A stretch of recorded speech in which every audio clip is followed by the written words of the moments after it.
Isa pa pong moral of the story is that sa lahat po ng pinagdaanan ng fellowship natin dito sa Hong Kong, lahat po ng challenges, lahat po ng difficulties, God has given the solution. Amen? Sa lahat po ng pinagdaanan niyo, mga hirap sa fellowship na ito, I believe you have gone through conflicts, you have gone through problems, okay? Relational problems, financial problems, pati po yung problema sa mga flat na inuupahan ninyo, God has given the solution. God has given the answer. So praise God for that. Amen. Kasi po, you would not be here this morning celebrating the 24 years of God's faithfulness if He has not been with you throughout these years. Yes. Kaya nga po mga kapatid, the center of attraction sa anniversary ito is no other than our living God. Amen. It is He who has carried you through. So we praise God for the pioneers, we praise God for the pastors who have served, we praise God for the elders who have served, and all members of this fellowship. I would like to salute you because through this fellowship, many will enter heaven. Because of this fellowship, marami pong pupunta ng langit. Amen? And because of this fellowship, many families were preserved. Because of this fellowship, many friendships were established. And because of this fellowship, you have enriched our local churches in the Philippines. Kasi po yung mga umuuwi na galing dito, bago pumunta dito, hindi nag-church. Pag uwi ng Pilipinas, namamangha kami. Dahil po, naging active sila. Sabi namin, saan kayo galing? Saan kayo galing? Bakit nung pumunta kayo ng Hong Kong, hindi niyo pa alam mag-church? Pag uwi ninyo, you are so active in the church. And that is the influence of Hong Kong fellowship. Praise God for that. Alright. So, yun lang po ay introduction. Alright? Okay. Alright, so let's now go to Mary. Balik tayo kay Mama Mary. Alright. Bakit daw iniiwasan natin si Mary sa ating mga Bible studies? Di ba? Sino sa inyo ang expert dito sa Bible? Okay. Sabi ng isang scholar, the evangelical church is making one of the greatest injustice to the most blessed woman who ever lived. Tayo pong mga evangelicals, sabi ng isang scholar, nanineglect natin ang isang napakahalagang character in the Bible. Napaka-importanting character in the Bible, in the person of Mary, the mother of Jesus. Because we are trying to distance ourselves from what we call Mary worship.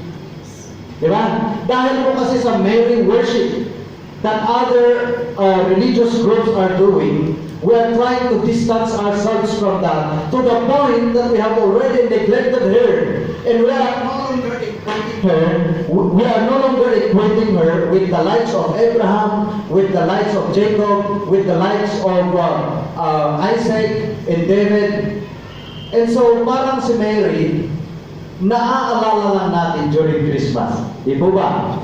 Parang Christmas lang natin naaalala si Mary. Pang Christmas lang siya.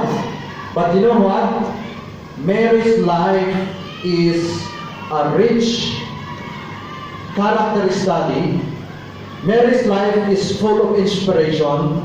Mary's life is one of the best characters that we can emulate and we can study.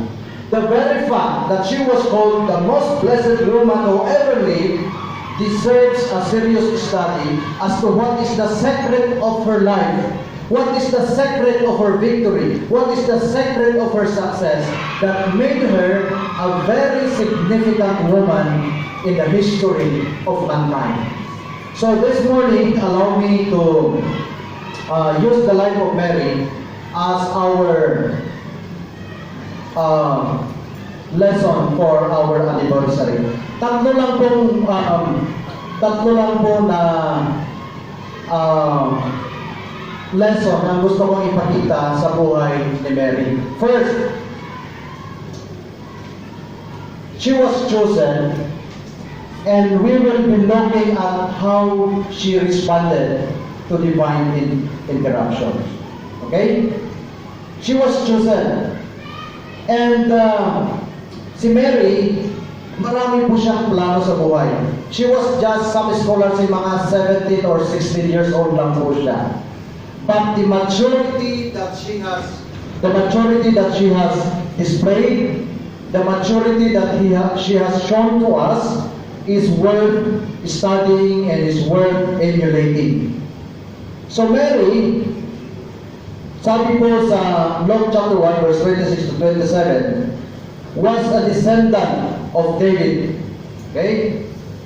And also pledged to be married to a man who is also a descendant of David. So, si Joseph at saka si Mary, magpinsan yan. You look at the genealogy in Matthew chapter 1. Okay? So, let's look at Mary's plan. Mary was betrothed to a man named Joseph. So, yung betrothal po, ito yung, anong tawag natin ngayon sa betrothal?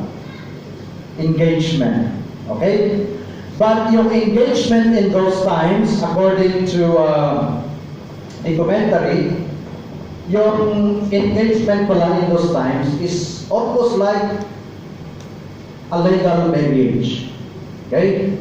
That it is, to break that, it is necessary to go through divorce. Ganon po ka-legal yung betrothal in those times. So, she was engaged to be married to Joseph. Right?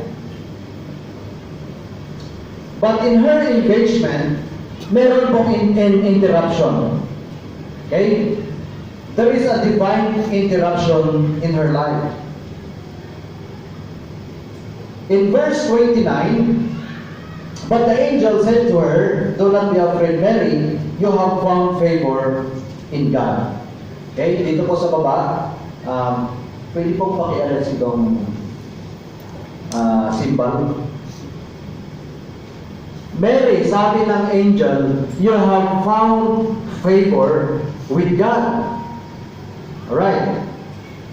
So, out of nowhere, Mary was going through the normal stages of life. She was engaged to be married, but suddenly, ito yung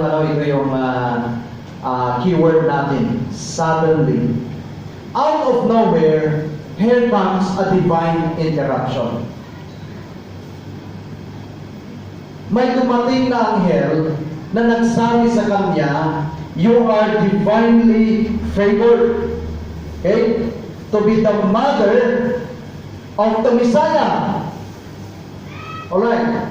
You try to use your imagination. You are a young woman engaged to be married. And so marami ka ng mga plano. But suddenly, here comes an interruption. And I call it a divine interruption dahil po galing ito sa Panginoon. Suddenly, magbabago yung plano.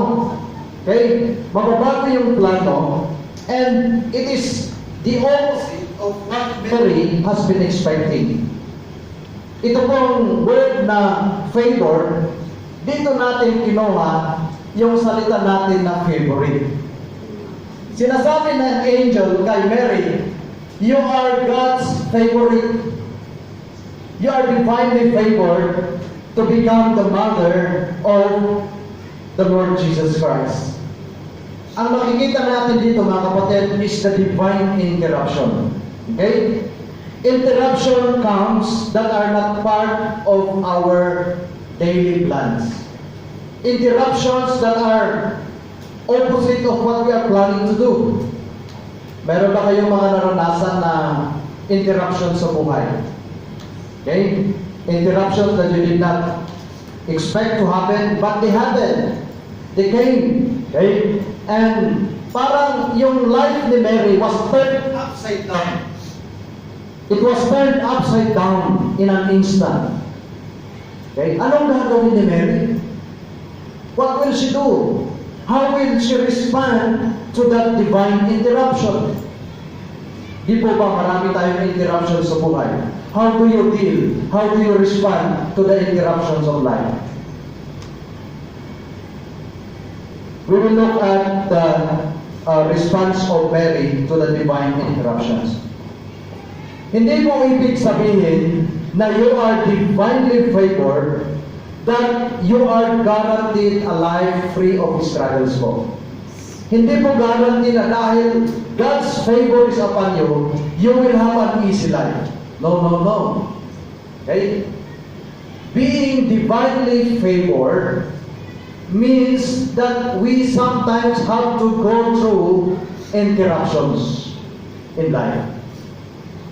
Being divinely favored means we have to go through some struggles so that God's plan will be fulfilled in our lives. Ganon po ang nangyari sa buhay ni Mary. So, ano daw yung plano ng Panginoon? Okay, what is God's plan? In verse 31, sabi ng angel kay Mary, you will conceive and give birth to a son, and you are to call him Jesus. Ang plano ni Mary is to get married. Okay? To settle down and have a family. So, she's looking forward to her marriage, to her wedding day. Meron po bang malapit ikasal dito? What is the feeling kung malapit kang ikasal? Ha? Yun po yung expectation niya. Pero sabi ng Panginoon kay Mary, manganganak ka muna. Pambihira naman po interruption na to. Manganganak ka muna. Hindi pa tapos yung wedding, manganganak na. Di ba? So, what will you do if you are married? Okay? Your plan is now confused. Your plan is not in order anymore. And we've got to admit that many times, our plans go the opposite of God's plan. Marami pong beses, mga kapatid, sa buhay natin, we are like Jonah. God said, go to Nineveh. We are going to Tarshish, right? Marami pong beses na gano'n ang buhay natin. God will come to us and say, this is my plan. But what is your plan? Okay? Now, meron ng struggle dito. Will Mary follow God's plan? Will she submit, will she surrender her plans to God's plan? Nandito na po yung struggles kay Mary. So nag-question po si Mary, sabi niya, in Mary's question, sabi niya, how will this be? How will this be? Mary asked the angel, since I am a virgin. Okay? Nagtanong po si Mary. Now, yung pagtatanong ni Mary, hindi po yan out of a rebellious attitude, out of a rebellious mind. Kasi po pag pumunta kayo sa original Greek language, hindi po yung literal yan na you are questioning God because you don't want to submit. Hindi po yan. Mary responded based on confusion. Okay? She responded based on confusion rather than unbelief. Hindi po sa dahil siya ay ayaw niyang tumupad o ayaw niyang mag-submit sa Panginoon, but rather she was just confused. Paano mangyayari yan? I-virgin ako. Di ba? Nakakita na kayo ng virgin na nanganak? Imposible po yun, di ba? How can this be? Since I am a virgin, I have never known a man, but I will give birth. So she responded out of confusion, not out of unbelief. Ito po ang lesson na makukuha natin dito. Okay? How do we deal with the mysteries that comes to our lives? How do we deal with the yung mga hindi natin naiintindihan na mga sitwasyon na dumarating sa buhay natin? How do we deal with those mysteries? Hindi natin naiintindihan, but it's happening to our lives. Okay? So ito po, it is all right to question God.